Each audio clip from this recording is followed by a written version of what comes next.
தொல்லை இரும்பிறவி சூழும் தலை நீக்கி அல்லல் அறுத்து ஆனந்தமாக்கியதே எல்லை மறுவா நெறியளிக்கும் வாதவூரியம் கோள் திருவாசகம் என்னும் தேன்.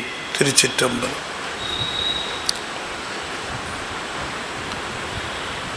தென்னாடுடைய சிவனே போற்றி, என் நாட்டவர்க்கும் இறைவா போற்றி, ஏகம்பத்துரை எந்தாய் போற்றி, பாகம் பெண்ணொரு ஆனாய் போற்றி, பராய்த்துறை மேவிய பரணே போற்றி, சிராப்பள்ளி மேவிய சிவனே போற்றி, அண்ணாமலையம் அண்ணா போற்றி, கண்ணாரமுத கடலே போற்றி, காவாய் கனகத்திரளே போற்றி, கைலை மலையானே போற்றி போற்றி.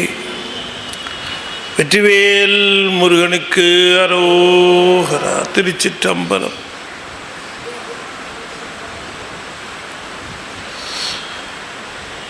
அண்ட சராசரங்களுக்கெல்லாம் அதிபதியாக விளங்கக்கூடிய முருகப்பெருமானுடைய ஒப்பற்ற பெருங்கருணையினாலே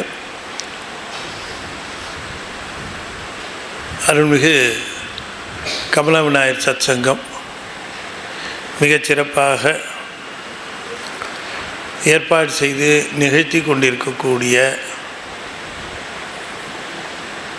திருவாசக சிந்தனை தொடர் நாம் கீர்த்தி திரு அகவலிலே தொடர்ந்து சிந்திப்பதற்கு திருவருள் கூட்டியிருக்கிறது. திருவாசகத்தை தொகுக்கிற பொழுது கீர்த்தி திரு அகவலை இரண்டாவதாக தொகுத்து வைத்திருக்கிறார்கள். அதற்கு என்ன காரணம் அப்படின்னு பார்க்கிற பொழுது, இந்த அகவல்களை அப்படி தொகுக்கிற பொழுது வரிகளின் அடிப்படையில் அவற்றை தொகுத்திருக்கிறார்கள். 95 வரி, 96 நம்முடைய சிவபுராணத்தை எடுத்துக்கொண்டால் அதற்கு சரியாக சொல்ல வேண்டும் என்று சொன்னால் 95 வரி, 95 வரிகள் உடையத முதல்ல வைத்து 145 வரிகள் உடைய கீர்த்தி திரு அகவலை இரண்டாவது வைத்து, அப்புறம் திரு அண்டப்பகுதியை பார்க்கிற பொழுது அண்டப்பகுதிக்கு இதைவிட கூட வரிகள் இருக்கும். அது எவ்வளவுன்னு பார்ப்போம். அது 182 வரிகள். கடைசியில போற்றி திருவகவல், போற்றி திருவகவல் கிட்டத்தட்ட 225 வரிகள். இந்த வரிகளினுடைய அடிப்படையில தான் அதை தொகுத்தாங்க. 95, 145, 225, 245 அப்படிங்கிற அந்த வரிகளினுடைய ஒரு அடிப்படையில் அதை தொகுத்தார்கள். எதை முன்ன பண்ணார், எதை பின்ன பண்ணார்னு யாருக்கும் தெரியாது. அது மணிவாசகர் உதாரணத்துக்கு சொன்னா, கீர்த்தி திரு அகவல் தில்லையிலே அருளி செய்திருக்கிறார். தில்லையிலே அருளுகின்ற பொழுது அங்கே திருப்பெருந்துறையில் நிகழ்ந்தவற்றை எல்லாம் தொகுத்து அதில் சொல்லுகிறார். தமக்கு திருப்பெருந்துறையிலே என்னென்னலாம் நிகழ்ந்தது அப்படிங்கிறத அதை தொகுத்து தான் அதை சொல்லுகிறார். அதுவும் இல்லாமல் தனக்கு எவ்வாறெல்லாம் இறைவன் அருள் செய்தான் அப்படிங்கிறதெல்லாம் சொல்லுகிறார். ஆனா கீர்த்தி திருகோல்ல இறைவன் அடியார்களுக்கு என்னென்ன அந்த உதவிகளை, உபகாரங்களை, சிறப்புகளை செய்தான், அவற்றை கீர்த்தி என்ற அடிப்படையில் அவற்றை அவர் தொகுத்தாலும் அவர் சொல்ல வந்தது என்னன்னா, எனக்கு என்ன செய்தான் அப்படிங்கிறது தான்.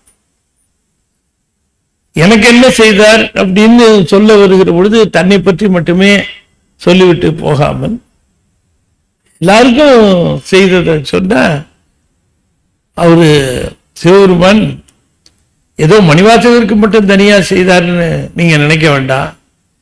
நிறைய பேருக்கு பண்ணியிருக்காரு, எனக்கும் பண்ணார், அவ்வளவுதான் அப்படின்ற அது யாருக்கு வரும் இல்லையா? நம்ம சொல்லுகிற பொழுது யாருக்குமே கிடைக்கலங்க, எனக்கு மட்டும்தான் கிடைச்சது அப்படின்னு நம்ம தனியா யாருக்கும் கிடைக்காதது இது எனக்கு கிடைத்ததுன்னு சொல்லிக் கொள்வதில் நமக்கு பெருமை. அப்படிதான் சொல்லுவோம். ஆனா மணிவாசகர் என்னன்னா எல்லாருக்கும் கொடுத்தாருங்க, எத்தனையோ பேருக்கு என்னென்னவோ விதமாலாம் அருள் செய்திருக்கார். எனக்கு அப்படிதான் அருள் செய்ய வந்தார்.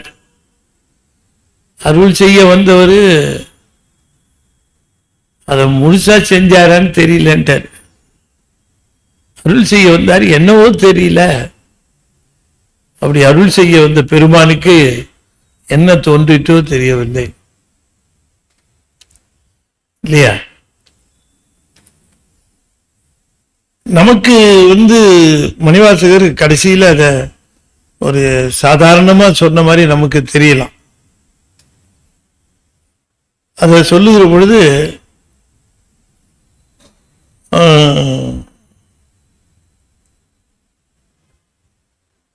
மணிவாசகர் ரொம்ப கவனமா கையாளுகிறார். சாமி சொன்னது ரைட்டா தப்பான்னு டிஸ்கஸ் பண்ற அளவுக்கு நமக்கு கம்பிட்டன்சி இல்லை. அவரு செஞ்சது நம்ம இப்படி செஞ்சிருக்க கூடாது சாமி, இப்படி பண்ணிருக்க கூடாது சாமி அப்படின்னு சொல்லுகிற அளவுக்கு நமக்கு கொஞ்சம் அகராய்த்தனம்லாம் உண்டு. அது உண்மையிலேயே பெருமானுக்கு எதை எப்படி எவ்வாறு செய்ய வேண்டும் என்பது அவருக்கு தெரியுமா தெரியாதா? அவருக்கு தெரியும். எதை எப்படி எங்கு எவ்வாறு செய்ய வேண்டும் என்பது அவருக்கு தெரியும்.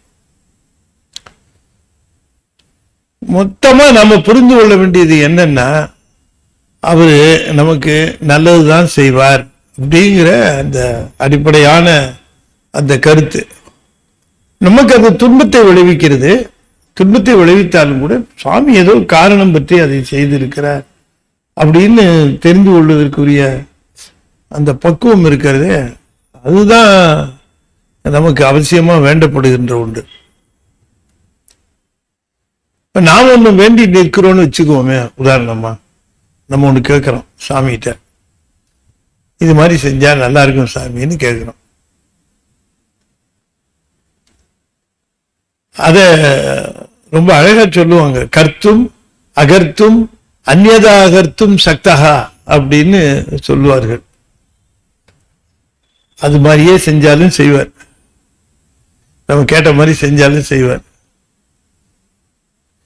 கேட்டதுக்கு செய்ய முடியாதுன்னு பேசாம மௌனமா விட்டாலும் விட்டுருவார், மாத்தி செஞ்சாலும் செய்வார். இதுதான் ரொம்ப மாற்றி செஞ்சாலும் செய்வார். அப்படி செய்யக்கூடியவர் அவரு. கர்த்தும், கர்த்தும்னா செய்தது, அகர்த்தும் செய்யாமல் இருப்பது, அந்நியதா கர்த்தும் அதுக்கு மாறானது செய்தும். அவர் யார் போய் கேட்கிறது? ஒரு சொல்லு போட்டிருக்காரு மணிவாசகர், ஒரு சொல்லு போட்டிருக்காரு. நம்ம உரையாசிரியர்கள்லாம் நிறைய உரை எழுதியிருக்காங்க. அந்த உரைக்கு நம்ம இங்க இப்ப சிறப்பான உரை பார்க்கணும். நம்ம கடைசியில பினிஷ் பண்ணுகிற பொழுது கீர்த்தி திரு அகவல நிறைய விஷயங்கள் சுவாமி சொல்லி இருக்கிற அந்த அவசரம், அதுல சொல்லி இருக்கிற அந்த செய்திகளை நம்ம கொஞ்சம் நிறுத்தி நிதானமா புரிந்து கொள்ள வேண்டி இருக்கிறது. அந்த நிறுத்தி நிதானமாக புரிந்து கொள்ள வேண்டிய அந்த பாங்குல இந்த கடைசி பகுதியை அமைத்திருக்கிறார். அதுல ஒரு சொல்லு சாமி போட்டிருக்க சொல்லு என்ன உண்மையிலேயே கவர்ந்தது. எப்படி ஒரு தொடர் ரொம்ப கவர்ந்ததோ, எவ்வவர் தன்மையும் எவ்வவர் திறமும்னு சொன்னார் பார்த்தீங்களா, அந்த போல இதுலயும் சொல்லி இருக்கிறார்.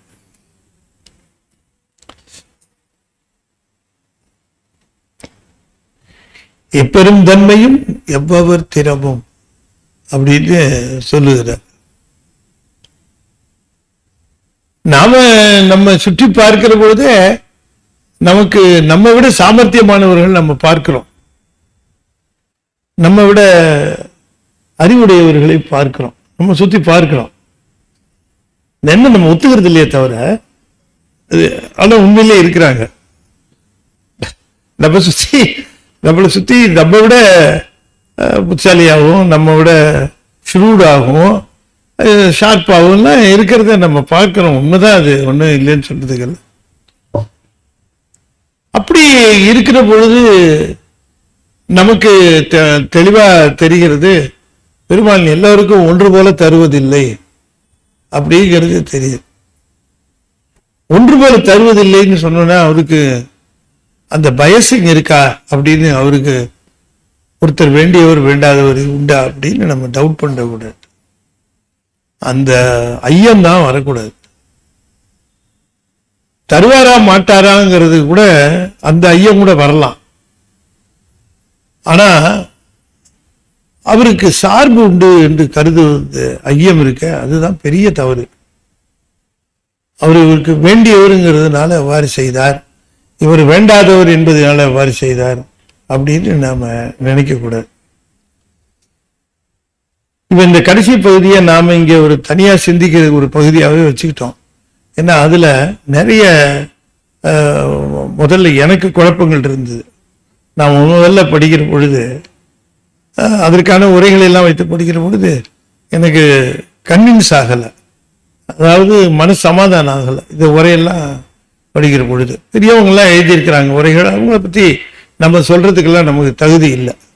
மிக ரொம்ப பெரியவங்கெல்லாம் எழுதியிருக்கிறாங்க. ஆனாலும் கூட ஏன் இதுக்கு இவ்வாறு அவர் மணிவாசகர் அவ்வாறு பாடியிருக்க வேண்டும் என்று நாம் அதை கொஞ்சம் ஆய்ந்து பார்க்க வேண்டிய சூழ்நிலை இருக்கு. சரி, இப்ப நம்ம அந்த பகுதிக்கு வர்றதுக்கு முன்னாடி நமக்கு அந்த ஒரு டச் இருக்கிறதுக்காக நம்ம அதை ஒரு தடவை படிச்சுடலாம். அப்பதான் திடீர்னு நடுவில் போய் ஆரம்பிச்சோம்னா அது சரியா வராது. தொடர்ச்சியா முதல்ல இருந்து பார்ப்போம். தொடங்குறப்பயே தில்லையில தான் தொடங்குறார். பினிஷ் பண்ணும் பொழுது கைலாயத்துல போய் பினிஷ் பண்றார். தில்லையில தொடங்கி கைலாயத்துல போய் முடிக்கிறார். அதை ஞாபகம் வச்சுக்கணும். தில்லை முது ஆடிய திருவடி பல்லுயிர் எல்லாம் பயின்றனாகி எண்ணில் பல்குணம் எழில்பெற விளங்கி மண்ணும் விண்ணும் வானோர் உலகும் துண்ணிய கல்வி தோற்றியும் அழித்தும் என்னுடைய இருளை ஏறத் துறந்தும் அடியார் உள்ளத்து அன்பு மீதூர குடியா கொண்ட கொள்கையும் சிறப்பும் மண்ணுமா மலை மகேந்திரமதனில் சொன்ன ஆகமும் தோற்றுவித்தருளியும் கல்லாடத்து கலந்தினிதருளி நல்லாளோடு நயப்புறவு எய்தியும் பஞ்சப்பள்ளியில் பால்மொழி தன்னோடும் எஞ்சாதி இண்டும் கிண்ணருள் விளைத்தும் கிராத வேடமுடு கிஞ்சுக வாயவள் விராவு கொங்கை நல் தடம் படிந்தும் கேவேடராகி களிரது படுத்தும் மாவேட்டாகிய ஆகமம் வாங்கியும் மற்ற அவை தம்மை மகேந்திரத்திருந்து உற்ற ஐமுகங்களால் பணித்து அருளியும் நந்தம்பாடியில் நான்மறையோனாய் அந்தம் இல் ஆரியனாய் அமர்ந்தருளியும் வேறு வேறு உருவும் வேறு வேறு இயற்கையும் 100 100 ஆயிரம் இயல்பினது ஆகி ஏருடை ஈசன் இப்புவனியை உய்ய கூருடை மங்கையும் தானும் வந்தருளி குதிரையை கொண்டு குடநாடு அதன் மிசை சதுர்படச் சாத்தாய் தான் எழுந்தருளியும் வேலம்புத்தூர் விட்டேரருளி கோலம் பொலிவு காட்டிய கொள்கையும் தர்ப்பணம் அதனில் சாந்தம் புத்தூர் வில் பொறுவேடற்கு ஈந்த விளைவும் முக்கணி அருளிய முழுத்தடல் மேனி சொக்கதாக காட்டிய தொன்மையும் அரியோடு பிரமர் களவரி ஒன்னான் நரியை குதிரையாக்கிய நன்மையும் ஆண்டு கொண்டு அருள அழகுரு திருவடி பாண்டியன் தனக்கு பரிமாவிற்று ஈண்டு கனகம் இசையப் பெறாது ஆண்டானிங்கோன் அருள்படி இருப்ப தூண்டு சோதி தோற்றிய தொன்மையும் அந்தனாகி ஆண்டு கொண்டருளி இந்திர ஞானம் காட்டிய இயல்பும் மதுரை பெருநல் மாநகர் இருந்து குதிரை சேவகன் ஆகிய கொள்கையும் ஆங்கது தன்னில் அறியவற்காக பாங்காய்மண் சுமந்தருளிய பரிசும் உத்தர கோச மங்கையுள் இருந்து வித்தக வேடம் காட்டிய இயல்பும் பூவனமதனில் பொலிந்திருந்தருளி தூவனமேனி காட்டிய தொன்மையும் வாத ஊரினில் வந்தினிதருளி பாதச் சிலம்பொலி காட்டிய பண்பும் திருவார் பெருந்துரை செல்வன் ஆகி கருவார் சோதியில் கரந்த கள்ளமும் பூவலம் அதனில் பொலிந்தினிதருளி பாபநாசம் ஆக்கிய பரிசும் தண்ணீர் பந்தல் சயம்பெற வைத்து நன்னீர் சேவகன் ஆகிய நன்மையும் விருந்தினாகி வெண்காடதனில் குருந்தின் கீழன்று இருந்த கொள்கையும் பட்டமங்கையில் பாங்காயிருந்தங்கு அட்டமா சித்தி அருளிய அதுவும் வேடுவனாகி வேண்டுரு கொண்டு காடது தன்னில் கரந்த கள்ளமும் மெய் காட்டிட்டு வேண்டுரு கொண்டு தக்கான் ஒருவனாகிய தன்மையும் ஓரி ஊரின் உகந்தினிதருளி பாரிரும் பாலகன் ஆகிய பரிசும் பாண்டூர் தன்னில் ஈண்ட இருந்தும் தேவூர் தென்பால் திகழ்தரு தீவில் கோவார் கோலம் கொண்ட கொள்கையும் தேனமர் சோலை திருவாரூரில் ஞானம் தன்னை நல்கிய நன்மையும் இடைமருதனில் இண்ட இருந்து படிமப்பாதம் வைத்த அப்பரிசும் ஏகம்பத்தின் இயல்பாயிருந்து பாகம்பொன்னோடு ஆயின பரிசும் திருவாஞ்சியத்தில் சீர்பெற இருந்து மறுவார் குழலியோடு மகிழ்ந்த வண்ணமும் சேவகன் ஆகி தின் சிலை ஏந்தி பாவகம் பலபல காட்டிய பரிசும் கடம்பூர் தன்னில் இடம்பெற இருந்தும் இங்கோய் மலையில் எழிலது காட்டியும் ஐயாரதனில் சைவனாகியும் துருத்தி தன்னில் அருத்தியோடு இருந்தும் திருப்பனையூரில் விருப்பனாகியும் கழுமலம் அதனில் காட்சி கொடுத்தும்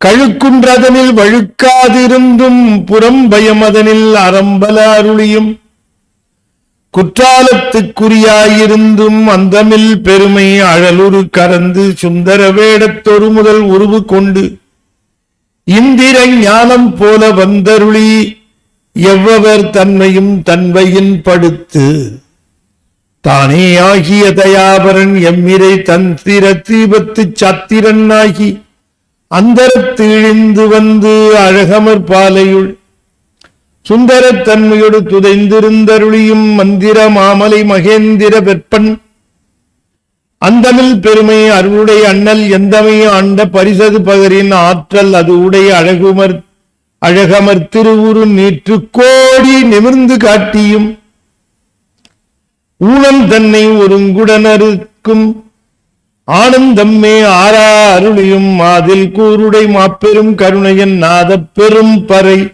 நவின்று கரங்கவும் அழுக்கடையாமல் ஆண்டு கொண்டருள்பவன் கழுக்கடை தன்னை கை கொண்டருளியும் மூலம் ஆகிய மும்மலமருக்கும் தூயமேனி சுடர்விடு சோதி காதலன் ஆகி கழுநீர் மாலை ஏழுடைத்தாக எழில் பெற அணிந்தும் அரியோடு பிரமர்க்கு அளவதியாதவன் பரிமாவின் மிசை பயின்ற வண்ணமும் மீண்டு வாரா வழி அருள் புரிபவன் பாண்டி நாடே பழம்பதியாகவும் பத்தி செய்யடியரை பரம்பர தூய்ப்பவன் உத்தர கோசமங்கை ஊராகவும் ஆதி மூர்த்திகட்கு அருள் புரிந்தருளிய தேவதேவன் திருப்பெயராகவும் இருள்கடிந்தருளிய இன்ப ஊர்தி அருளிய பெருமை அருள்மலையாகவும் எப்பெரும் தன்மையும் எவ்வவர் திறமும் அப்பரிசதனால் ஆண்டு கொண்டருளி எப்பெரும் தன்மையும் எவ்வவர் திறமும் அப்பரிசதனால் ஆண்டு கொண்டு அருளி. ஒருத்தரை பாலை கொடுத்து ஆண்டு கொண்டார், ஞானப்பால் கொடுத்து ஆண்டு கொண்டார். ஒருத்தருக்கு சூளையை கொடுத்து தான் ஆண்டு கொண்டார், வலிக்க வலிக்க ஆண்டு கொண்டார். ஒருத்தரை கலாட்டா பண்ணி ஆண்டு கொள்ளுகிறார், வம்பு பண்ணி ஆண்டு கொள்ளுகிறார். நீ வேணும் எனக்கு, அட வேணாம் யா போயான்னு கேட்கல, நீதான் வேணும் வா அடிமை அப்படின்னு ஆண்டு கொள்ளுகிறார். இப்படி ஆண்டு கொள்ளுகிறது அது அவருடைய அந்த தன்மை. அது ஏன் அப்படின்னு கேட்டா, அந்த ஆட்கொள்ளப்படுகிறவருடைய தன்மைக்கு தக்கவாறு அவர் ஆட்கொள்வாரே தவிர ஒரு ஹார்ட் அண்ட் ஃபாஸ்ட் ரூல்ஸ் இல்லை. சுவாமி இப்படித்தான் ஆட்கொள்வார், இப்படித்தான் அருள் செய்வார், இப்படித்தான் வருவார் என்று சொல்லுவதற்கான ஒரு சட்டத்திட்டம் இல்லை. இப்படியும் வந்திருக்காரு, அப்படியும் வந்திருக்காரு, இப்படி வருவாருன்னு நினைச்சா அப்படி வரதே இல்லை. இப்படி எல்லாம் அவருடைய அந்த தன்மையை கண்டுபிடிக்க முடியல. இன்ன தன்மையன் என்று அறிவொன்னாயம்மான், இன்ன தன்மையன் என்று அறிவொன்னாயம்மான் வெளிவந்த பிரான். அதுக்கு என்ன காரணம் சாமி சொல்றாருன்னா, என் தன்மையை தெரிஞ்சுக்க முடியலன்றது காரணம் என்ன தெரியுமா? சாமி சொல்றாரு, உன் தன்மையை தெரிஞ்சுக்க முடியல. உன்னை தெரிஞ்சுக்கிட்டால நான் எப்படி உன்னை ஆட்கொள்ள முடியும்? எனவே உயிர்களினுடைய தன்மைக்கு தக்கவாறு ஆட்கொள்ளும் திறத்தை சுவாமி கையாளுகிறார். எவ்வவர் தன்மையும் எவ்வவர் திறமும் எப்பெரும் தன்மையும் அப்பரிசதனால். அப்ப அவர்களுடைய தன்மை என்ன, அவர்களுடைய திறம் என்ன, அதை தெரிந்து கொண்டு அவர்களுக்கு தக்கவாறு அதிலே சுவாமி அவர்களை ஆட்கொள்ளுகிறார். சில பேருக்கு அந்த தொண்டு செய்யறதுல ரொம்ப விருப்பமா இருக்கும், அதுல தான் ரொம்ப ஆர்வம் அதிகமா இருக்கும். அவங்க எந்த விதமான தொண்டுகள், எல்லா விதமான தொண்டுகளையும் செய்வார்கள். உடனே என்ன பண்றது, அவரை அந்த விதமா தான் ஆட்கொள்ள முடியும். சில பேருக்கு அந்த பூசை செய்வதில் ரொம்ப ஆர்வம் இருக்கும், கிரியையில ரொம்ப ஆர்வம் இருக்கும். அந்த கிரியை செய்வதில் அவர்கள் ரொம்ப ஆர்வமாக அதை செய்வார்கள். இப்ப அவர்களை அந்த விதமாக ஆட்கொள்ள வேண்டும்.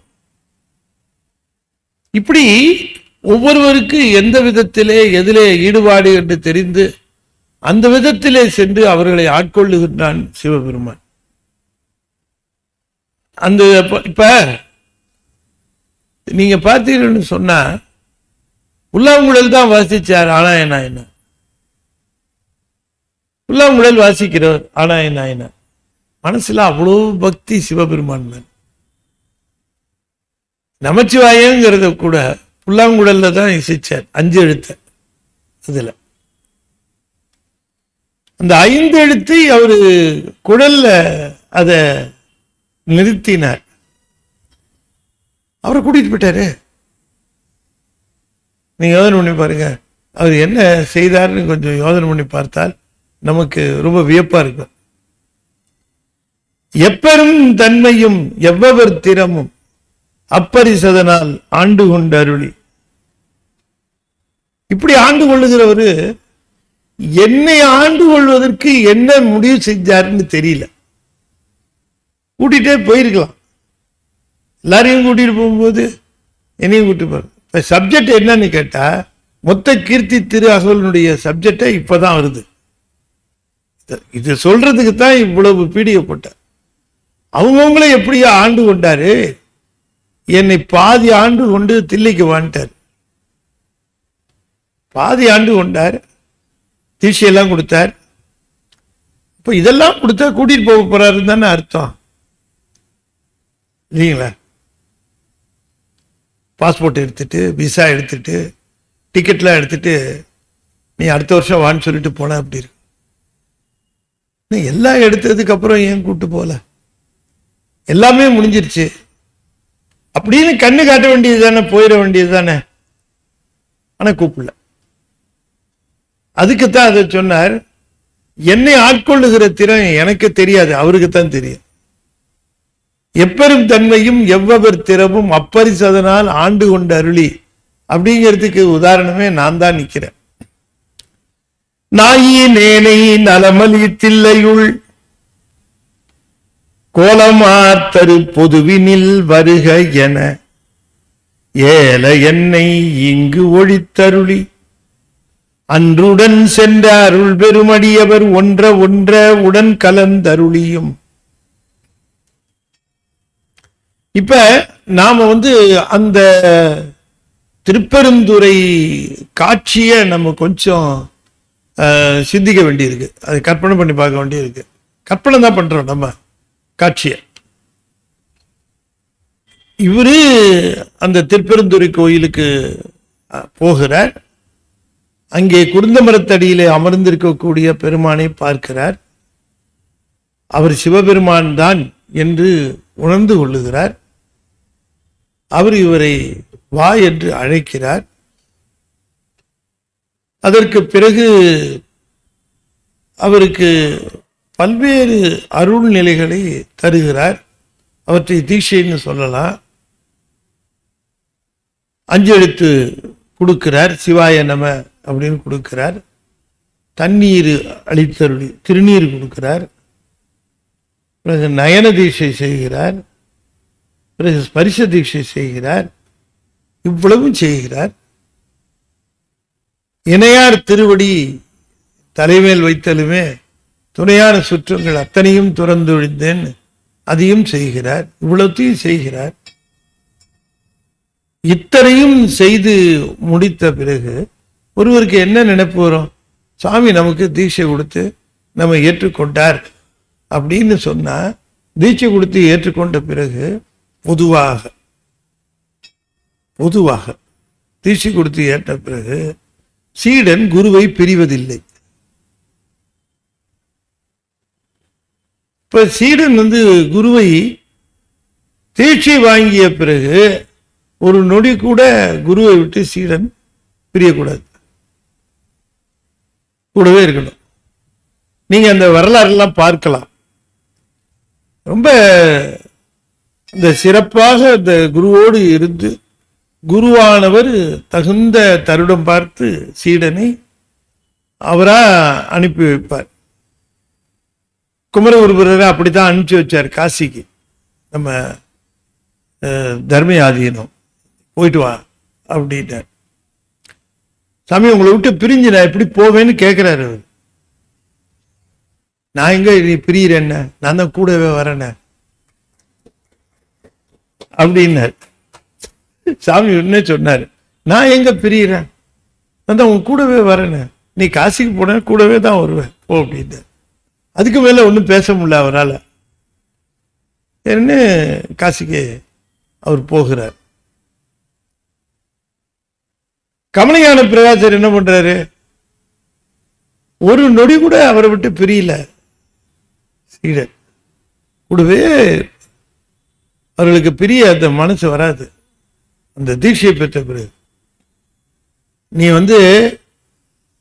போய் தனியா தொடங்கு, நல்ல தீட்சை கூட வருகிறவர்களுக்கு ஞானத்தை அடி, உபதேசம் செய்ய.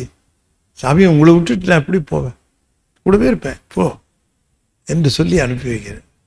இப்போ தர்ம ஆதீனம் நமக்கு கிடைச்சது, தர்ம ஆதீனத்திலிருந்து திருப்பனந்தாள் கிடைச்சது. இப்படியெல்லாம் கிடைச்சது எப்படின்னு பார்த்தீங்கன்னா, குருவுக்கும் சீடனுக்கு இருக்கக்கூடிய அணுக்கம். அப்ப சீடனை விட்டு சீடன் குருவை விட்டு பிரிவதில்லை, குருவும் சீடனை விட்டு பிரிவதில்லை தீட்சை கொடுத்தது. அதனால இவர் என்ன எண்ணினார், இவ்வளவு தூரம் நமக்கு அவரு தீட்சையெல்லாம் கொடுத்த அப்புறம் விட்டுடுவாரா என்ன நம்ம அப்படின்ட்டு பொட்டி படுக்கையெல்லாம் ரெடி பண்ணார். ஊருக்கு போறதுக்கு எல்லாத்தையும் எடுத்து வச்சா என்ன சொல்லிட்டார் சாமி, நாயினேனாரு. நான் தலைவன் கூட போகணும்னு நினைச்சது அந்த உரிமை பற்றி இல்லை, இந்த நாய் தொண்டு செய்யற நாய் போல போகணும் தான் நினைச்சேன். ஆனா என்ன சொல்லிவிட்டாரு, நாயினேனே நீ தில்லைக்கு வந்துற அப்படின்னுட்டார். நலமலி தில்லை பொதுவினில் வருக அப்படின்னுட்டார். எதிர்பார்க்கல. இப்ப கீர்த்தி திரு அவர்களுடைய மெசேஜே என்னன்னு கேட்டா, வந்து தீட்சை பண்ணிட்டு சாமி என்ன தில்லைக்கு வர சொல்லிட்டார், அதனால தான் இங்க தில்லைக்கு வந்திருக்கிறேன்றார். அவ்வளவுதான். தில்லையில பாடுகிறது.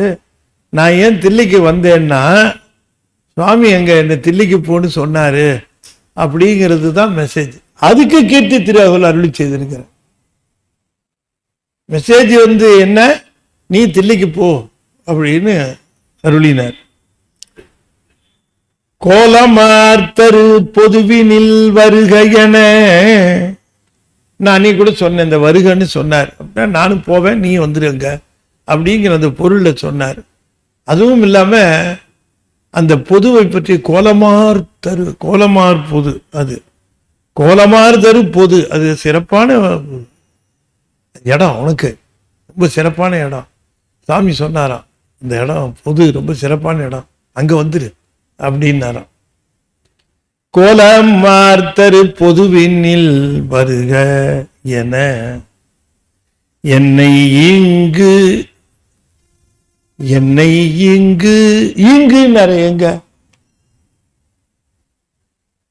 இங்கு பாடுறது தில்லையில,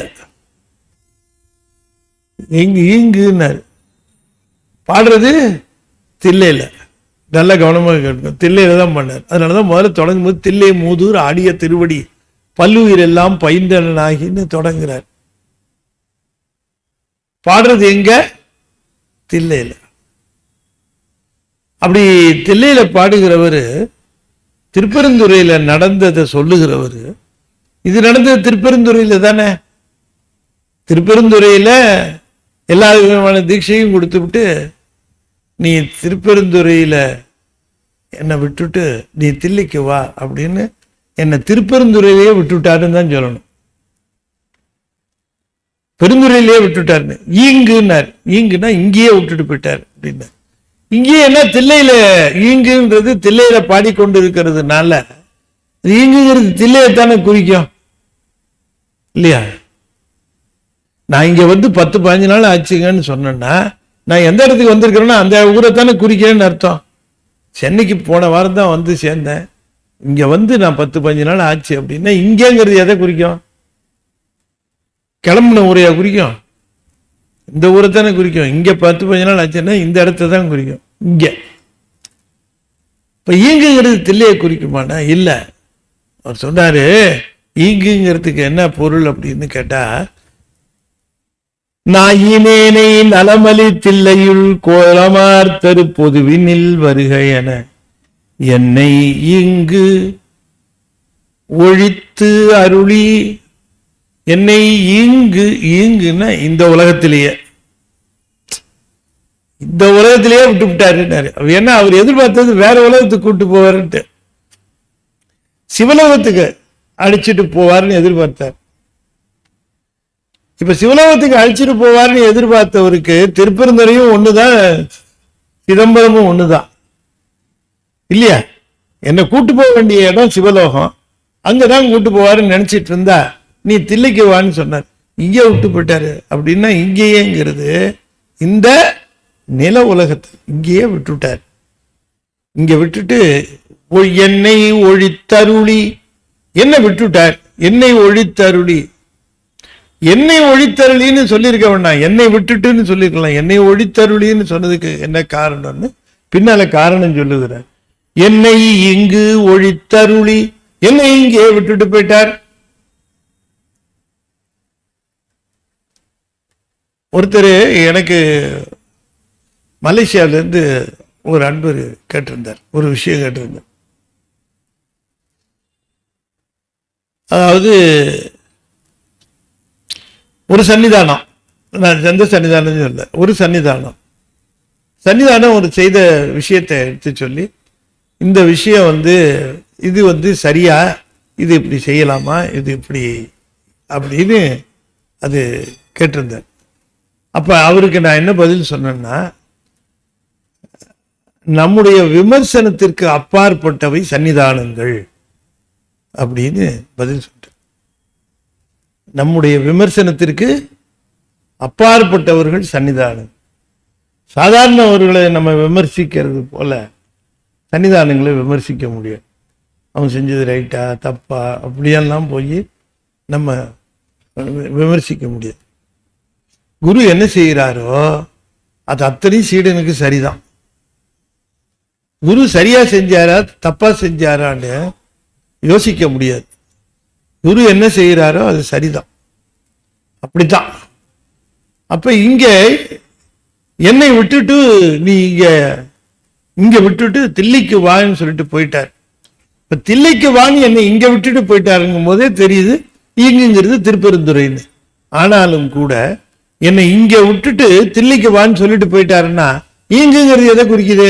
திருப்பெருந்துறையை தான் குறிக்குது. ஆனாலும் அவர் ஈங்குங்கிறது இந்த நில உலகத்திலேயே விட்டுட்டு போயிட்டார். அப்ப என்ன தோணுகிறது, ஒருவேளை சாமி செஞ்சத விருப்பம் இல்லாமல் இவர் இப்படி செய்து விட்டாரே என்று கம்ப்ளைனிங் நேச்சர், அதாவது குறை சொல்லுவது போல அதை சொல்லி இருக்கிற மாதிரி தெரிஞ்சு போயிடுச்சுன்னா, சாமி சொன்னதை சாமி செஞ்சிருக்கிறத சரி தப்புன்னு சொல்றதுக்கு நம்ம யாரு? அவர் இப்படி விட்டுட்டு போயிருக்க கூடாது, கூட்டிட்டு தான் போயிருக்கணும், என்னையே விட்டுட்டு போயிட்டார் அப்படின்லாம் சொல்ற அளவுக்கு நமக்கு அந்த திறம் இருக்கா? அதனால அவருக்கு அது யோசனை வந்தது, அதை சொல்லுகிற பொழுது யோசனை வந்தது. அதுக்காக ஒரு சொல்லு போடுறார். அந்த சொல்லுதான் அதுல ரொம்ப சிறப்பு. என்னன்னு கேட்டா,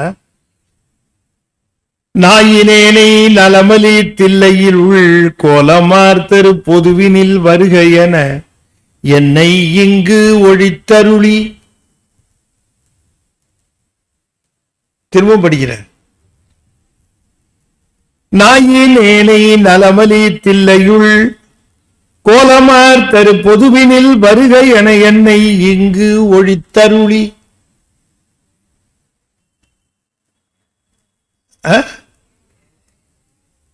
நடுவில் ஒண்ணு இருக்கு, என்ன? ஏழைன்னு. இலை இல்ல, ஏழை, ஏழைன்னு போட்டார். ஏழைன்னா என்ன அர்த்தம்னா, எனக்கு எது பொருந்துமோ அதனை செய்தார்னாரு. ஏழைன்னா ஏற்புடைத்தாகன்னு அர்த்தம்.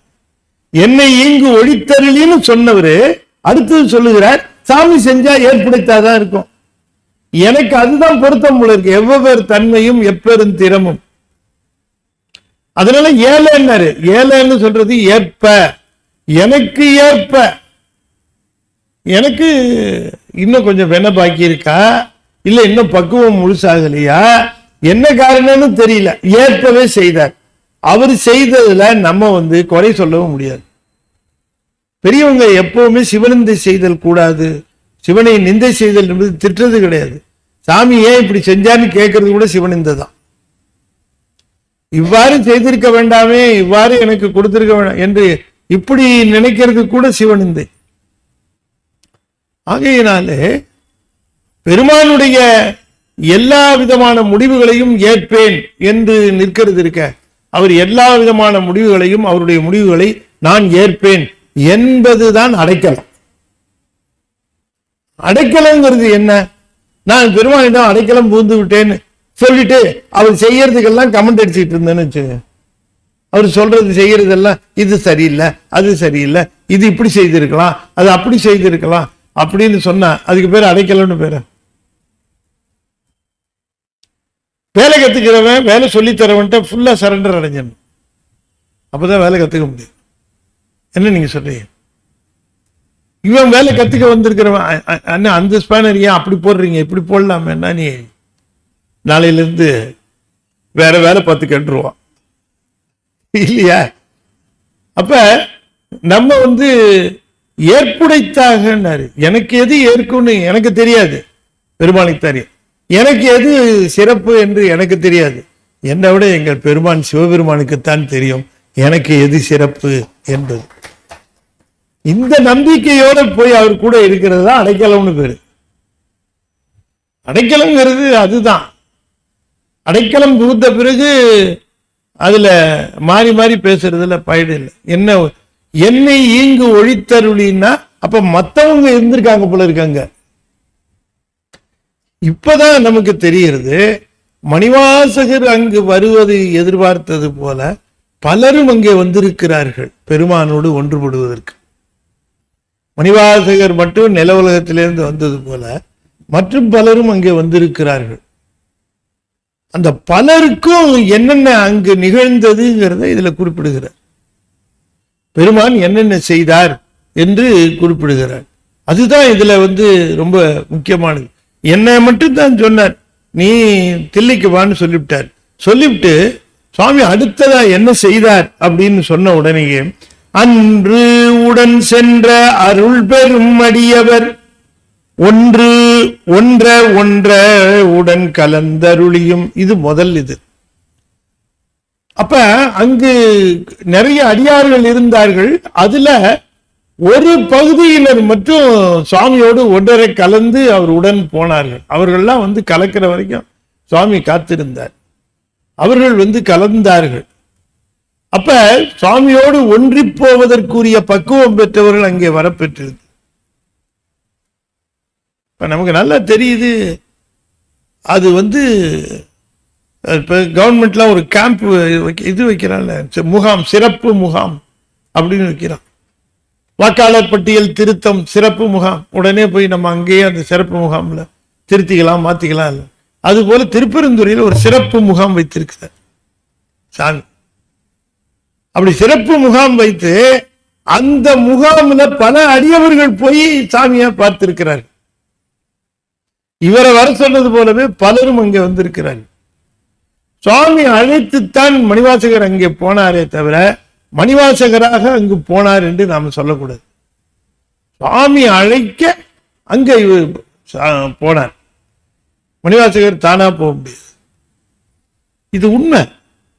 சுவாமி அழைத்தால்தான் சுவாமிகிட்ட போக முடியும், சாமியை பத்தி கேட்க முடியும். நீங்க சாமி அழைத்ததுனால தான் இங்க திருவாசகம் கேட்க வந்திருக்கிறீர்கள். இல்லைன்னா கடைசி நேரத்தில் ஏதாவது சிக்கல் வரும். சுவாமி அழைச்சிட்டாருன்னா எல்லா சிக்கலும் இல்லாம போயிடும். கூட்டுவார், வா அப்படின்னு. அழைத்து வந்ததுனால பெருமானுக்கு அழைப்பு கொடுத்தார். அதனால அவர் மட்டும் போனார். அவர் கூட அத்தனை அதிகாரிகள் இருந்தார்கள், பொண்ணை வைத்தவர்கள் இருந்தார்கள், எல்லாரும் இருந்தாங்க. எல்லாரும் போனாங்களா? இவர் மட்டும்தான் போனார், உள்ள போனார். அவங்கெல்லாம் அங்க போல. அவங்களுக்கெல்லாம் இந்த குதிரை மேல இருந்த பொண்ணு அப்படியே குவியல் குவியலா இருந்தது. அது மேல ஒரு கண்ணு. அதனால அங்கேயே எல்லாரும் இருந்து விட்டார்கள். அங்க உள்ள போன மணிவாசக பெருமான் திரும்பி வரவே இல்லை அதுக்கப்புறம் அந்த பயன்பாட்டுக்கு. அப்ப மணிவாசகரா போகல. மணிவாசகரா போயிருந்தாருன்னா அவரு நேர குதிரை வாங்கவே போயிருப்பார். அவர் நடுவில் கூப்பிட்டு இவரை போலவே பலரையும் கூப்பிட்டுருக்கார். அதுல பக்குவம் பெற்று இறைவனுடைய திருவருளை பெறுவதற்குரிய அந்த பக்குவத்தை பெற்றவர்கள் இருந்திருக்கிறார்கள். அவர்கள் எல்லோரையும் தன்னுடன் ஒன்றாக இணைத்திருக்கிறார்கள். அவர்கள் எல்லோரும் சென்றது அபரமுத்தர்கள். முத்தியில பதமுத்தின்னு ஒண்ணு உண்டு. அது விஞ்ஞான கலருக்கு வழங்கப்படுவது. சுத்தமாயில அது இருக்கும். கீழியும் பதமுத்தி உண்டு. திருமால், பிரமன், இந்திரன் போன்றதெல்லாம் கூட அது முத்தின்னு சொல்ல முடியாது, பதங்கள். ஆனால் இங்க இதுல பார்த்தீங்க, சுத்தமாயில பார்த்தீங்கன்னா அது பதமுத்தியில இருப்பார்கள் விஞ்ஞான கலர்கள். அதற்கும் மேலே இருக்கிறது அபரமுத்தி, அதற்கும் மேலே இருப்பது பரமுத்தி. இந்த பதமுத்தியில இருக்கிறவர்கள் எல்லோரும் பதத்திலே இருக்கிறவர்கள். அதாவது ஒவ்வொரு பதம், சாதாக்கிய பதம், மகேஸ்வர பதம், சுத்த வித்தை பதம் என்று சொல்லக்கூடிய அந்தந்த பதத்திலே இருந்து அந்த பதத்திலே ஆட்சி செய்கின்றவர்களாக அவர்களை அமர்த்தி இருப்பார். அவர்கள் எல்லாம் பதமுத்தியிலே இருக்கிறார்கள். அவர்களுக்கு ரிவர்ஸ் கியர் கிடையாது, மேலத்தான் போவாங்க. அவங்க மேலத்தான் போவாங்க. ஆனால் இந்த பிரளயாகலரா இருக்கிறவர்கள் அவர்களும் மேலத்தான் போவார்கள், கீழே வரமாட்டார். ஆனா சகலர்ல தான் இந்த 7 வகை பிறப்பு என்று சொல்லக்கூடிய பிறப்புகள்ல போறதும் வரதும், மேல போறதும் கீழே வரதுமா இருக்கிறது சகலர்ல மட்டும்தான். பிரளயாகலரு 2 மலங்களை உடையவர்கள், அவர்கள் வரமாட்டார். எனவே அப்படி பக்குவம் பெற்றவர்கள் நில உலகில ஆயத்தமா இருந்து பெருமான் அங்க வந்திருக்கிறதை தெரிந்து அங்கே கூடி பெருமானுடைய சம்மதத்தை எதிர்பார்த்து கொண்டு இருக்கிற பொழுது அவர்களை எல்லாம் தன்னோடு ஒன்ற உடன் வந்தருடைய அவர்களை எல்லாம் அழைத்து கொண்டார். எல்லாம் போகிறாங்க, எல்லாரையும் கூட்டிட்டு போறார். நம்மளையும் அப்படி கை காட்டியிருந்தா ஓடி போயிருப்போம். ஆனா அவரு நீ தில்லைக்கு வான்னு சொல்லிட்டார். அது அது அவர் எனக்கு ஏற்புடையதுதான், எனக்கு ஏற்பதான் சொல்லிப்பார் அவரோட. ஆனா இவங்களெல்லாம் அழைச்சிட்டு போனார். கண்கூடா பார்த்ததை சொல்லுகிறார், பதிவு செய்கிறார். அன்று உடன் சென்ற அருள் பெறும் அடியவர் ஒன்ற உடன் கலந்தருளியும், எல்லோரும் ஒன்றாக உடன் கலந்தார்கள் என்பதை பார்க்கிறார். எய்த வந்திலாதார் எரியில் பாயவும், அங்கே இருந்தவர்கள் கண்கூட பார்க்கிறார், நிகழ்கிறத பார்க்கிறார். அப்படி பக்குவம் கிடைக்காமல் பெருமானோடு ஒன்றுபடாமல் பெருமான் சென்ற பிறகு இருக்கிறவர்கள் அந்த தீயை மூட்டி அதிலே விழுந்து இறக்கிறார்கள். அதில் விழுந்தது அதையும் பார்க்கிறார். அதனாலதான் பின்னால சொல்லுகிற பொழுது இது சதகத்தில் சொல்லுகிற பொழுது, திருச்சதகத்தில் சொல்லுகிற பொழுது தீப்புகேன் அப்படிங்கிறார் சாமி. நான் கல்லு மனசுக்காரன், நான் எல்லாரும் விட்டுட்டு போயிட்டாருன்னு தீயில எல்லாம் புகுந்தாங்க, நான் புகவே இல்லை. எரியில் பாயவும் மாலது ஆகி மயக்கம் எய்தியும், சிலர் மயக்கம் போட்டு விழுந்துட்டாங்க. அப்ப அங்க கண்கூடாக பார்க்கிறார். ஆன்மாக்கள், பக்குவமடைந்த ஆன்மாக்கள் பெருமானை அடைவதற்காக அங்கே கூடியிருக்கின்றன. ஆனால் கூடியிருக்கக்கூடிய அவைகளுக்கு அவர் எதிர்பார்த்த அந்த பக்குவம் இல்லாததுனால விட்டு செல்லுகின்ற அந்த நிலவு. அதுல சிலர் கூடியும் சிலர் விடுபட்டு போனவர்கள் சில பேர் எரியை மூட்டி அதிலே விழுந்தும், சிலர் இன்னும் மயங்கி கீழே விழுந்தும், பூதலம் அதனில் புரண்டு விழுந்து அலறியும் பார்க்கிறார். பூமியில விழுந்து கிடந்து புரண்டு அலறுகிறார்கள். விட்டுட்டு போயிட்டாரே, அடர்த்தானே செய்வாங்க. வெளியில கூட்டு போறேன்டான்னு அப்பா சொல்லியிருப்பாரு, உன்னை சாயந்தரம் வெளில கூட்டு போறேன் அப்படின்ட்டு. இவன் எல்லாம் ஸ்கூல்ல இருந்து தயாரா எல்லாம் போட்டிருப்பான். அவர் வந்தவர் என்ன பண்ணுவாரு, டேய் கொஞ்சம் அவசரமான வேலை இருக்குடா, நாளைக்கு உன்னை கூப்பிட்டு போறேன், இப்போ இருடா. இவன் உடனே முரண்டு பிடிச்சி அழுவ ஆரம்பிப்பான், இருடா நாளைக்கு கூப்பிட்டு போறேங்கிற அப்படின்ட்டு ஸ்கூட்டர் எடுத்துட்டு போயிடுவார். இவன் படுத்துவான் பாருங்க அந்த வீட்டை, கீழே விழுந்து புரண்டு அழுது அலறி, என்னை விட்டுட்டு போயிட்டாரே அப்படின்ட்டு அழுது புலம்புவான். இந்த அம்மா கொஞ்ச நாளைக்கு விட்டுருக்கோம், சரியா போயிடுவாங்க அப்படின்ட்டு அவன் விழுந்து புலருவான். அது மாதிரி சாமி விட்டுட்டு போயிட்டாரேன்னு சில பேர் கீழே விழுந்து புரண்டு அலறினார்கள். கால் விசைத்தோடி கடல் புகமண்டி நாத நாத என்றழுது அரற்றி பாதம் எய்தினர் பாதம் எய்தவும் பதஞ்சலி கருளிய பரமநாடக என்று இதம் சலிப்பெய்து நின்று எங்கினறி எங்கவும். கால் விசைத்தோடி கடல் புகமண்டி நாத நாத என்று அழுது அரற்றி, சிலரு கால் விசைத்து ஓடி, விசைத்துன்னா விரைந்து அப்படின்னு பொருள் எழுதியிருக்கிறாங்க. வேகமாக ஓடி, வேகமாக காலினாலே வேகமாக ஓடி கடலிலே புகுந்து விழுந்தார்கள். நாத நாத என்று அழுது அரற்றினார்கள் சிலர். பாதம் எய்தினர் பாதம் எய்தவும், பாதம் எய்தினர் பாதம் எய்தவும்ங்கிறதுக்கு என்னென்னவோ எல்லாம் உரை எழுதியிருக்கிறார்கள். ரொம்ப உரை வேறுபாடு இருக்கு. பாதம் எய்தினர் பாதம் எய்தவும் அப்படின்னு, அது பாதத்தை எய்தியவர்கள் அவர் சிவபெருமானுடைய பாதத்தை போய் சேரவும் அப்படின்னு. அவர் தான் விட்டுட்டு போயிட்டார. பாதம் எய்தினர் பாதம் எய்தவும், அது என்னன்னு பார்க்கணும். அது பொருள். கால் விசைத்து ஓடி கடல் புகமண்டி, அது கால் விசைத்து ஓடி அப்படிங்கிறது காலால் மிக வேகமாக ஓடி அப்படின்னு மணிவாசகர் எழுதுவாரா பாட்டு. காலால தானே ஓட முடியும், எதால ஓடுவாங்க? ஓடுவது காலால் தானே ஓட முடியும். கால் விசைத்து ஓடின்னு காலால் விரைந்து ஓடி விரைந்து வந்தாருங்க அவருன்னு சொல்லுவோமா? அவர் காலால் விரைந்து வந்தாருன்னு சொல்லுவோமா?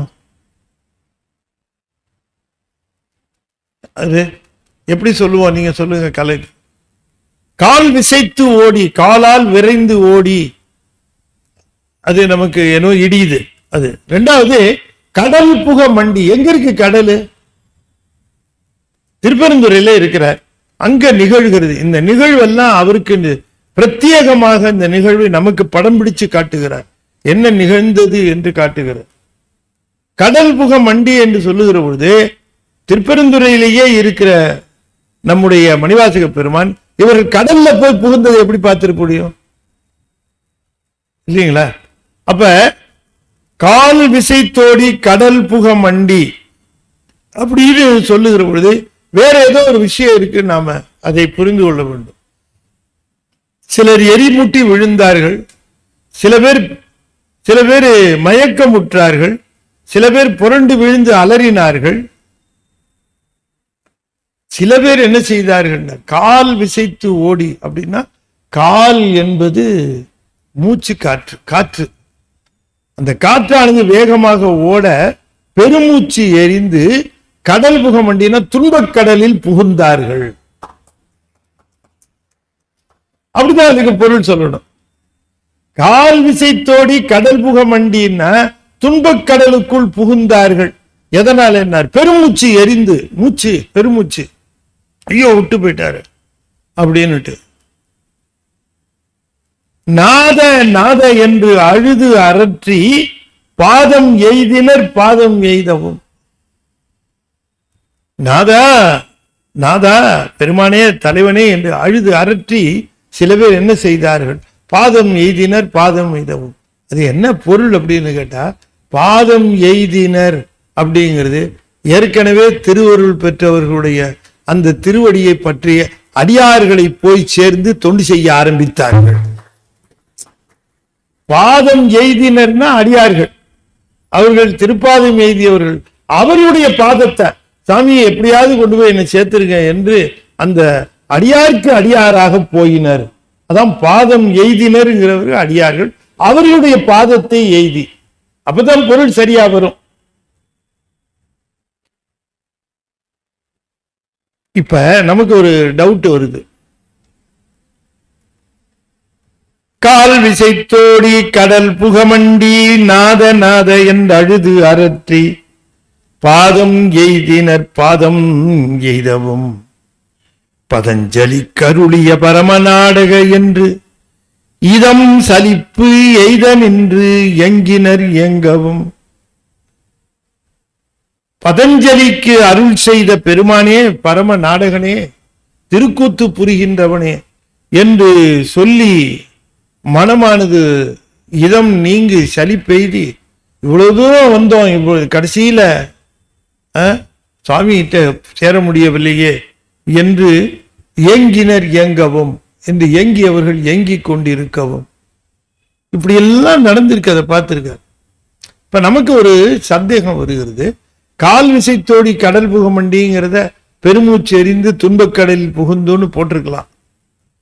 ஆனா சுவாமி அங்க ஒரு கால் புகமண்டி கடல் புகமண்டி கால் விசைத்தோடின்னு சொன்னதுக்கு என்ன காரணம் அப்படின்னு பார்க்கிற பொழுது அங்க ஒரு சிறப்பு நிலை வைக்கிறார். என்னன்னு கேட்டீங்கன்னா, எய்த வந்திலாதார் எரியில் பாயவும். எரி நெருப்பு, பூதலம் அதனில் புரண்டு விழுந்தழியும். பூமி இல்லையா? பூதலங்கிறது பூமி தானே, நிலம். எரி பாயவும், எரி நெருப்பு, இது பூமி. கால் விசைத்தோடி, கால் காற்று, கடல் நீர். எத்தனை பூதம் ஆச்சு? 4 பூதங்கள் ஆச்சு. 4 பூதங்களின் தலைவனாக இருக்கிறவன் சிவபெருமான். அதனால 4 பூதங்களினுடைய கலவையாக இருக்கக்கூடிய சிவபெருமானை அந்தந்த நிலையிலே தொழ ஆரம்பித்தார்கள். அவ்வளவுதான். அந்த ஒரு நயம் வரணுங்கிறதுக்காக என்ன பண்ணார்? கால் விசைத்தோடி கடல் புக, காலும் கடலும் போட்டா இந்த பூதங்கள் தொடரும். சரி, இதுல எது விட்டு போச்சு?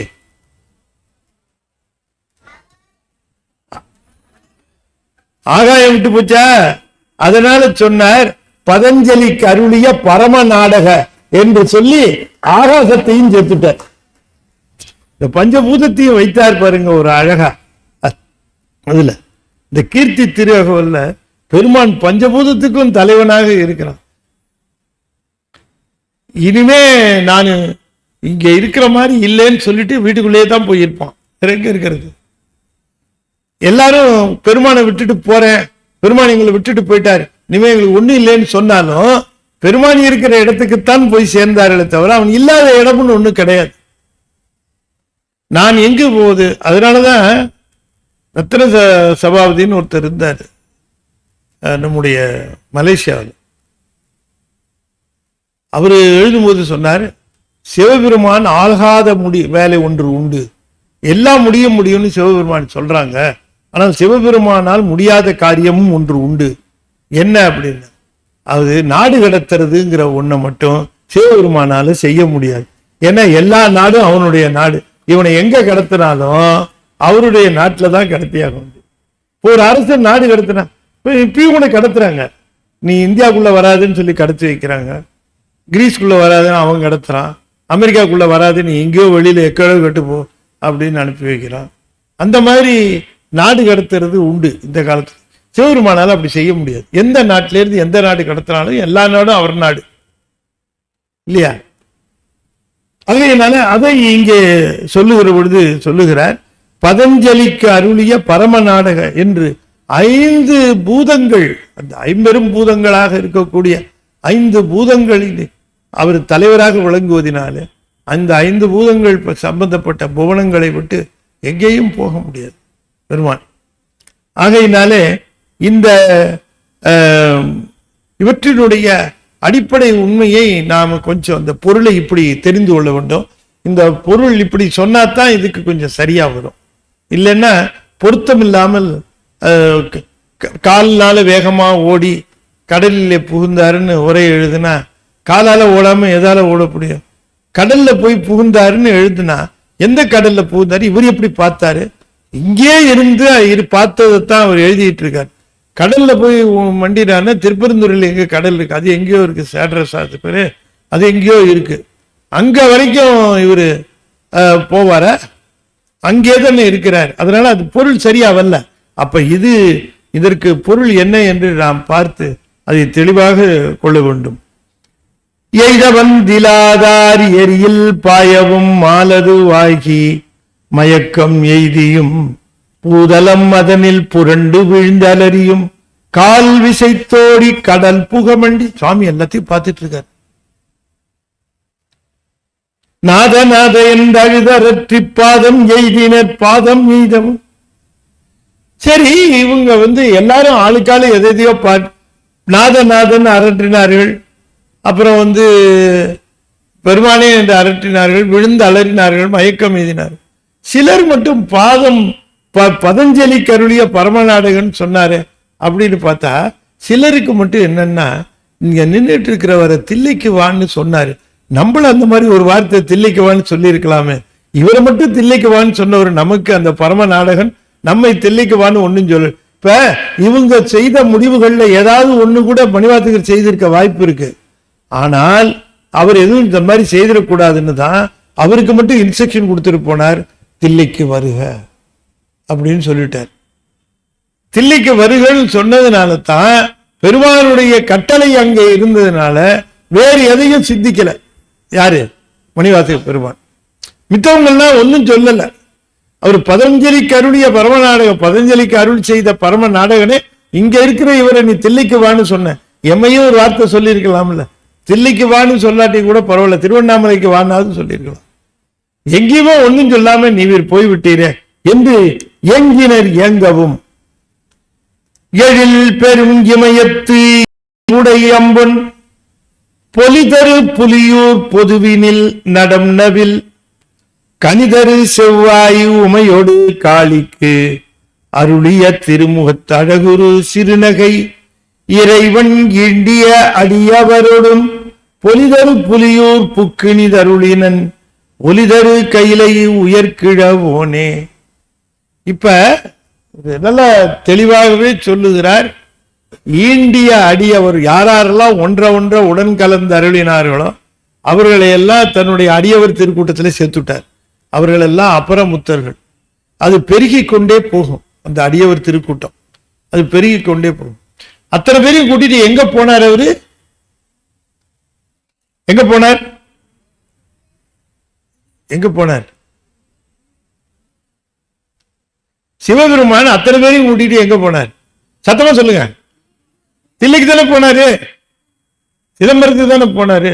அது சொல்லுகிறாரு, பொலிதரு புலியூர் புக்கு இனிது அருளினன். புலியூர்ன்றது சிதம்பரம், சிதம்பரத்துல புக்கு இனிது அருளினன். யாரோட நல்ல தெளிவா சொல்லுகிறார், ஈண்டிய அடியாரோட.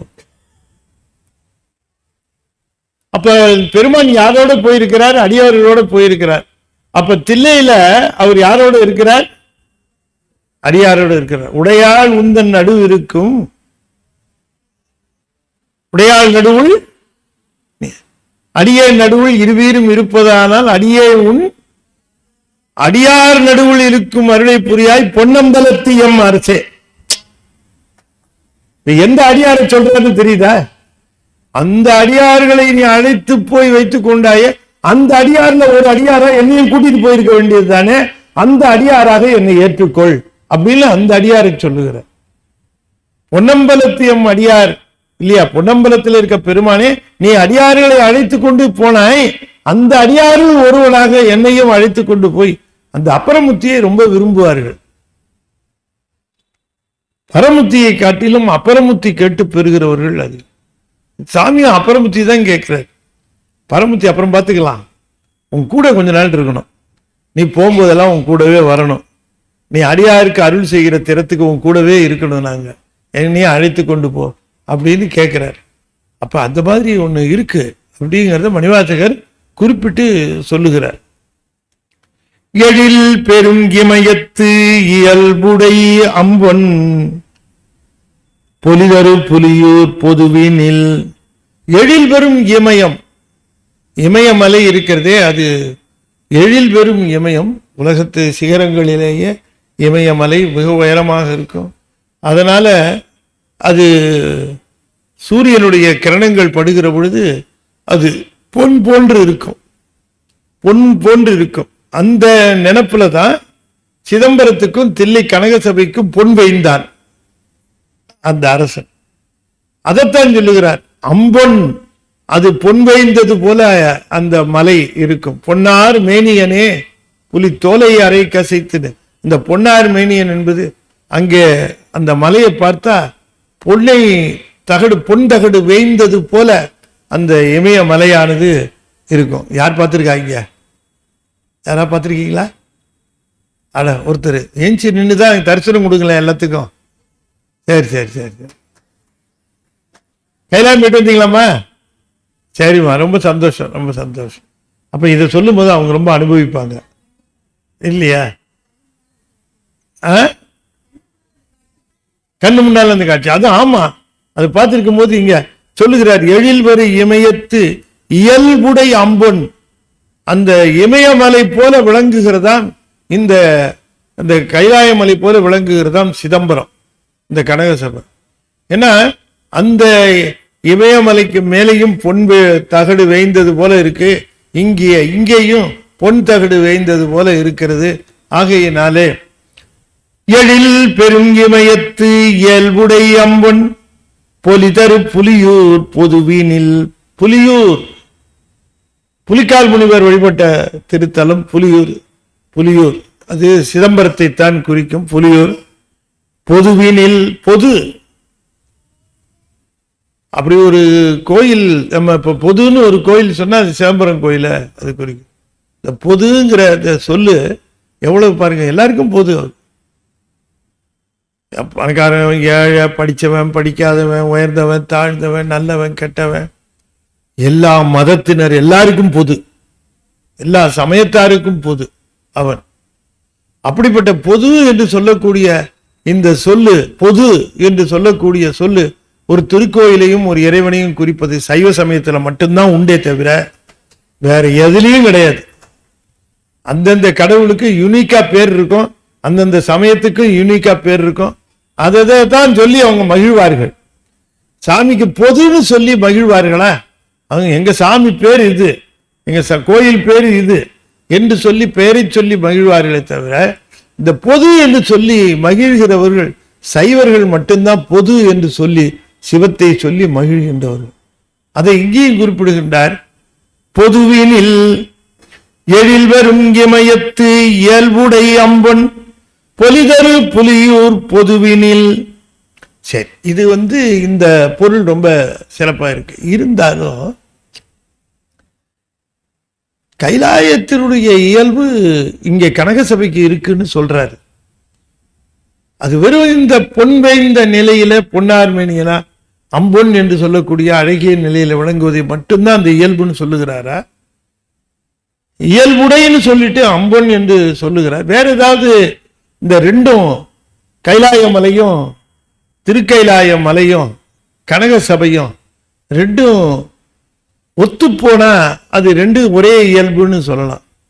அந்த மலையினுடைய இயல்புடைய இந்த கனக சபை, கைலாய மலையினுடைய இயல்புடைய கனக சபை அப்படின்னு சொல்றோம். இப்ப அந்த மலையினுடைய இயல்பு இதுன்னு சொல்லுகிற பொழுது வெறும் இந்த பொன்னிறமாக இருக்கிற ஒரு கம்பேரபிள், அந்த ஒரு கம்பேரிட்டிவ், அந்த ஒரு ஸ்டடி தானா, இல்ல வேற ஏதாவது அதுக்கு மேல ரெண்டுக்கும் இருக்கக்கூடிய இயல்பு ஏதாவது இருக்கா அப்படின்னு யோசிச்சு பார்க்கணும். வெறும் நிறத்தை மட்டும் வச்சு சொல்லிடுவாரா இயல்புன்னு? பார்க்கலாம் என்ன சொல்றாருன்ட்டு. கனிதரு செவ்வாய் உமையொடு காளிக்கு அருளிய திருமுகத்து அழகுரு சிறுநகை. கனிதரு செவ்வாய், கனி கொவ்வை கனி போன்ற அந்த செவ்வாய், தருன்னா போன்றன்னு அர்த்தம்.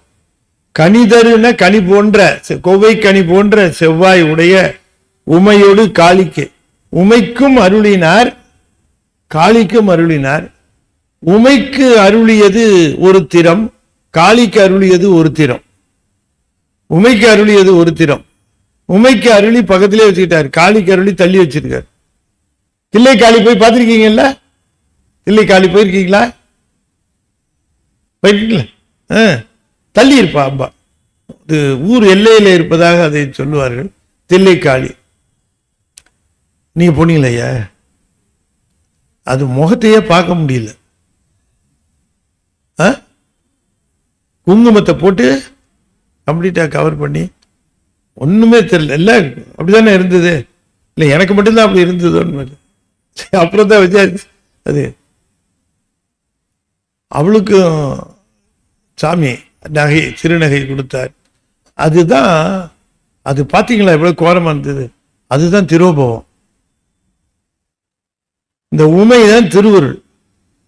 திருவருளுக்கும் திரோபவத்து ரெண்டுக்கும் சுவாமி அங்கே, அதாவது இந்த தில்லை கூத்து இருக்கிறதே, அந்த கூத்து திருவருளுக்கும் உண்டு, திரோபவத்திற்கு உண்டு. திரோபவத்திற்கு செய்கின்ற கூத்து ஐந்தொழில் கூத்து, திருவருளுக்கு செய்கிற கூத்து ஆனந்த கூத்து.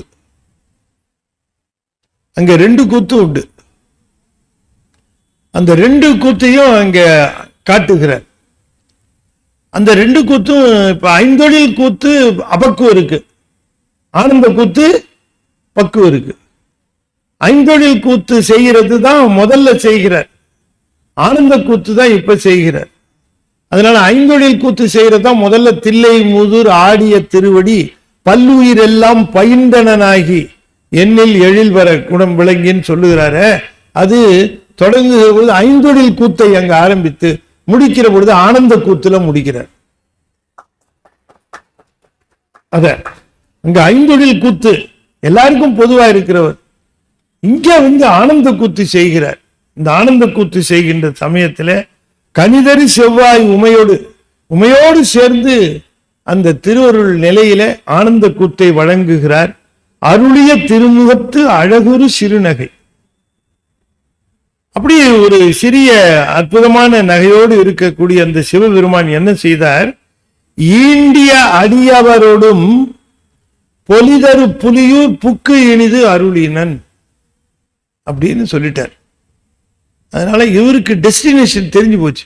தில்லைக்கு வான்னு சொன்னாரு. ஆனா தில்லைக்கு வான்னு சொன்ன அவரு தில்லைக்கு போனார். அதனாலதான் நம்மள தில்லைக்கு வர சொல்லியிருக்கார். தில்லைக்கு வருகன்னு சொல்லிட்டார். இப்ப சுவாமி எங்க போயிருக்கார்? தில்லைக்கு போயிட்டார். அது எவ்வளவு டெஃபரண்டா சொல்றாரு பாருங்க.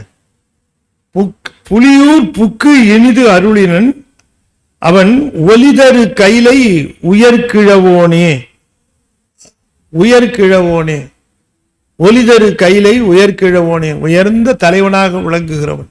கிழவன் என்றால் தலைவன் அர்த்தம். கிழவன் என்ன அர்த்தம்? தலைவன் அர்த்தம். கிழவின்னு என்ன அர்த்தம்? தலைவின்னு அர்த்தம். அதனால தலைவியை போய் கிழவின்னு சொல்லிடாதீங்க, நீங்க மாட்டிக்குவீங்க. அதனால தலைவி, அதுதான் கிழவின்னா தலைவி, கிழவன் கிழவின்னு தான் பேரு, தலைவன் தலைவிக்கு. இதுல கூட திருக்கோவையார்ல கிழவன் கிழவின்னு தான் வரும். தலைவன் தலைவிக்கு கிழவன் கிழவி அப்படின்னு தான் வரும். வீட்டுல கிழவன் இருக்காரான்னு வந்து கேட்பாங்க. இன்னைக்கும் கிராமத்துல சில இடங்கள்ல உங்க வீட்டு கிழவன் இருக்கிறாரா அப்படின்னு கேட்டா தலைவன் இருக்கிறாரான்னு அர்த்தம். வெளில போயிருக்காரு அப்படின்னு சொல்லுவாங்க. கிழவன் கிழவி. கிழமை என்றால் தலைமையின் அர்த்தம். ஞாயிற்றுக்கிழமை, திங்கட்கிழமை, செவ்வாய்க்கிழமை தலைவர்.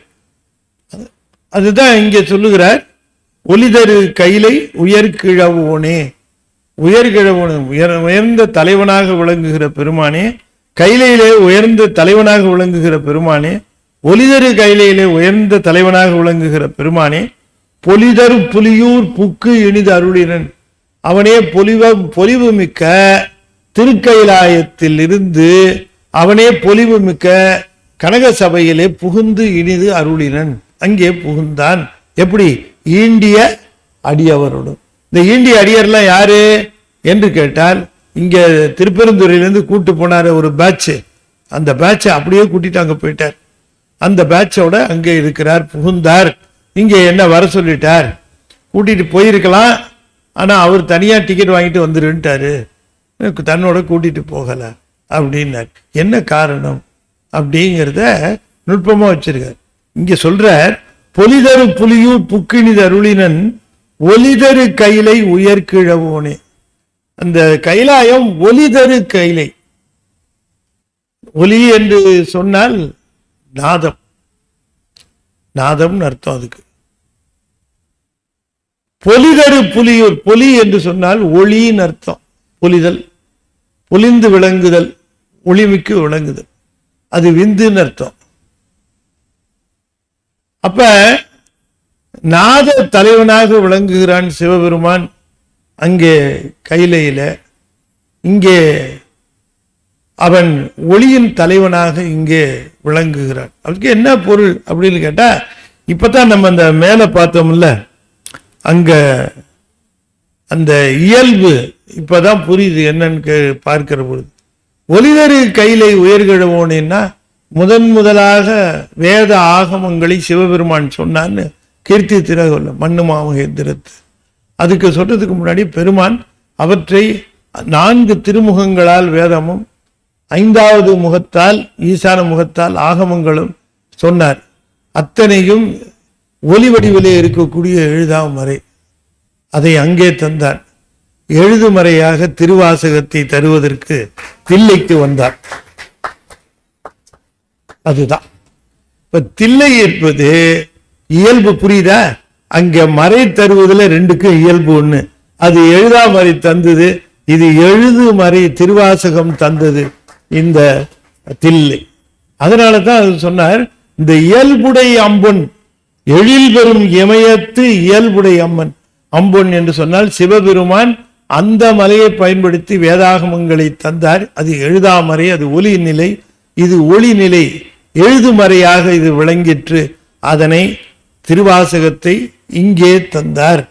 அங்கதானே கொடுத்தாரு. கடைசியில திருவாசகத்தை எழுதி அந்த படியிலே வைத்துவிட்டு தில்லைவாழ் அந்தணர்களை எடுக்க சொல்லி, இதற்கு என்ன பொருள் என்று மணிவாசகரை கேளுங்கள் என்று சொன்ன பிறகு மணிவாசகரை, சுவாமி இதுக்கு என்ன பொருள், இதற்கு பொருள் இவனேதான் என்று சொல்லி உள்ளே புகுந்தார். அதனால சொல்லிய பாட்டின் பொருள் எது? தில்லைக்கூத்தன் இல்லையா? தில்லைக்கூத்தன். அதனால ஒலிதரு கைலை உயர்கிழவோன் பொலிதரு புலியூர் புக்கு இனிது அருளினன். இந்த 2க்கும் அவன் இங்கே வர சொன்னதுக்கான காரணம், அந்த காரணம் இந்த திருவாசகம் என்கிற அந்த நூலை எம்மிடமிருந்து வரவழைப்பதற்காக அந்த பெருந்துறையிலிருந்து தில்லை வரைக்கும் எம்மை வரச் செய்தான். அந்த காலகட்டத்திலே நிகழ்ந்தது திருவாசகம். எனவே இந்த திருவாசகத்தை தந்தது பெருமானுடைய பெருங்கருணை. அந்த திருவாசகம் முற்று பெற்றவனை எங்க எடுத்து தந்தார்? அத எங்கேயும் தல்ல, திருப்பெருந்துறையில தல்ல, அத திருவண்ணாமலையில தல்ல, எங்க தந்தார்? தில்லையில தான் தந்தார். அதனாலதான் அந்த தில்லையை பொலிதரு புலியூர் என்று சொன்னார். சரி, திருப்பெருந்துறையிலேயே நம்ம சுவாமி ஆட்கொண்டு இருக்கலாம். இங்க திருவாசகம் வாங்கியாச்சு, எதுக்கு தில்லைக்கு வர சொல்லி ஆட்கொண்டார் அப்படின்னு நம்ம பார்க்கணும். இப்ப நம்ம அந்த செய்தி சொன்ன இந்த கீர்த்தி திருகோள் செய்தி நிறைவாயிடும். இப்ப திருப்பெருந்துறையில பெருமான் அவருக்கு எல்லா விதமான தீட்சைகளையும் அருளினார். தில்லைக்கு வான்னுட்டார். தில்லைக்கு வான்னு சொல்லாம அங்கேயே கூட்டிட்டு போயிருந்தாருன்னா அவரும் உள்ள போயிருப்பார். ஆனா நமக்கு யாருன்னு அவருக்கு தெரியுமா? தெரியாது. இப்ப சயின்ஸ்ல 2 விதமான சக்திகள் உண்டு. ஒன்னு பொட்டன்ஷியல் எனர்ஜி, இன்னொன்னு kinetic energy. Potential energy due to position, kinetic energy due to motion. ஒன்னு இயக்கத்தினால் வருகின்றது, இன்னொன்னு இருப்பதினாலே வருவது. இப்போ உதாரணமா சொல்லுகிறேன், ஒரு கல் இருக்கு. இந்த கல்லு நம்ம தரையில இருக்கு அல்லது ஒரு பெஞ்சு மேல இருக்கு. இந்த பெஞ்சில இருந்து இந்த கல்லு விழுகிறது. இதே கல்லு 3 மாடிக்கு மேல இருக்கு, அங்க இருந்து இந்த கல்லு விழுது. ரெண்டுக்கும் விசை ஒண்ணா? ரெண்டுக்கும் விசை ஒண்ணா? ஒரு கல்லு இங்க இருந்து இந்த படிக்கட்டுல இருந்து விழுது, இதே ரொம்ப உயரத்துல இருந்து அந்த கல்லு விழுது.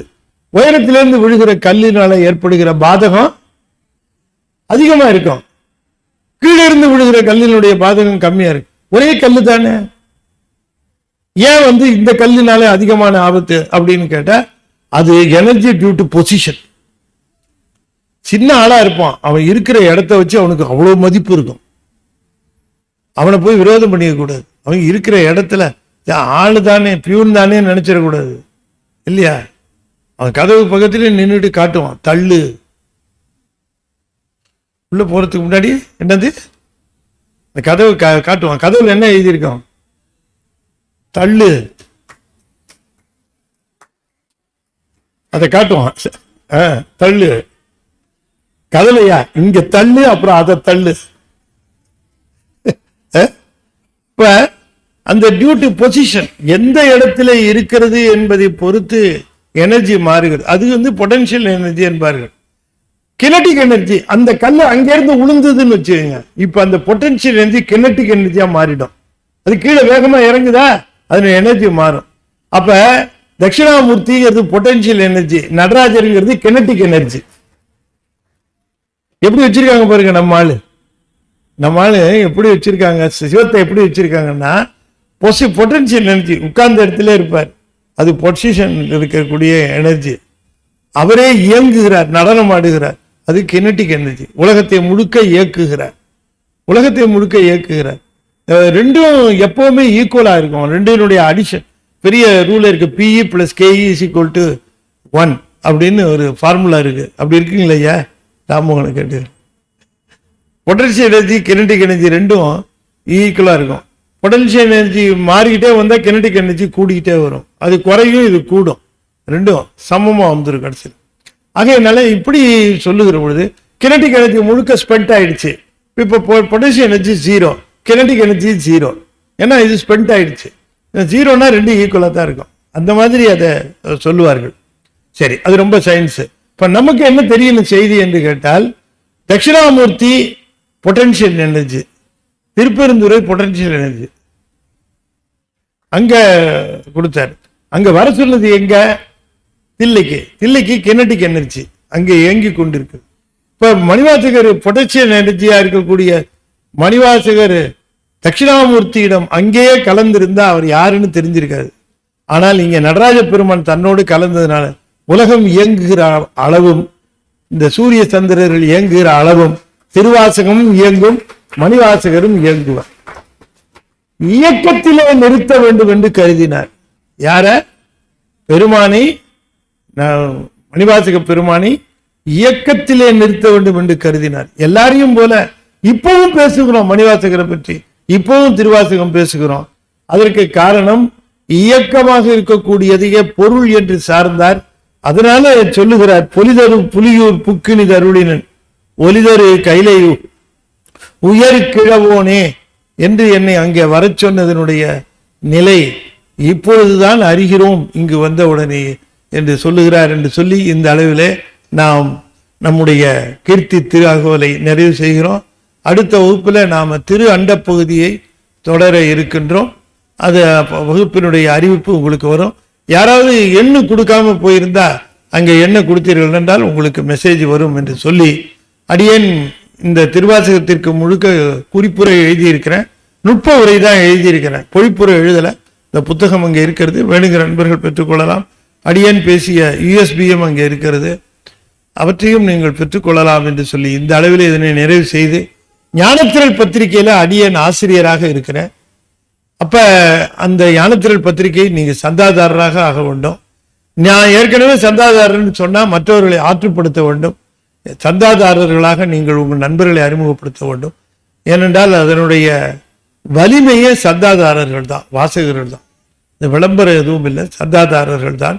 எனவே நீங்கள் எங்களுடைய ஞானத்திரளுக்கு சந்தாதாரர்களை சேர்த்து தர வேண்டும் என்கிற விண்ணப்பத்தை வைத்து இந்த அளவில் இதனை நிறைவு செய்யும் முகமாக 5 எழுத்தை 5 முறை ஓதுவேன். அன்பர்கள் தொடர்ந்து ஓத வேண்டும் என்று திருவடி பணிந்து வேண்டிக் கொள்கின்றேன். ஓம் நமச்சிவாய. ஓம் நமச்சிவாய. ஓம் நமச்சிவாய. ஓம் நமச்சிவாய. ஓம் நமச்சிவாய. திருச்சிற்றம்பலம். தென்னாடுடைய சிவனே போற்றி. வெற்றிவேல் முருகனுக்கு அரோகரா.